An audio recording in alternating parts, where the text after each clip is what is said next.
আসসালামু আলাইকুম। এই যে নতুনভাবে আমি আবার কিন্তু পোল বপন করে দিয়েছি অলরেডি। এই যে ফুল কিন্তু আমার এবারেও ভালোই আছে, তবে প্রচুর পরিমাণে বের হয় নাই, এই কারণে ঘন লাগছে না। ইনশাআল্লাহ যখন বড় হবে তখন আরও দেখতে ভালো লাগবে। এই যে এগুলো কিন্তু সম্পূর্ণ আমার ফুল। এই যে এইখান থেকে শুরু করে একবারে আমার রায়ের আল পর্যন্ত, মানে যে রায়টা আমি রোপণ করেছি ওই রায়টা পর্যন্ত। আর এইদিকে আমার পেঁয়াজের, মানে বাড়ি পেঁয়াজ যেই তরিক রোপণ করেছি সেই পর্যন্ত মাশাআল্লাহ অনেক ভালোই আছে।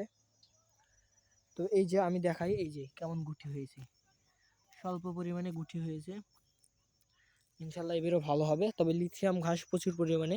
লিথিয়াম ঘাসের দমনের জন্য কোনো এখনো কীটনাশক বের হয় নাই, শুধু পোড়া বিষ ছাড়া। এই তো কাটাও কিছু হয়েছে। তো ভিডিওটি এই পর্যন্ত থেকে, দেখা হচ্ছে অন্য কোনো ভিডিওতে।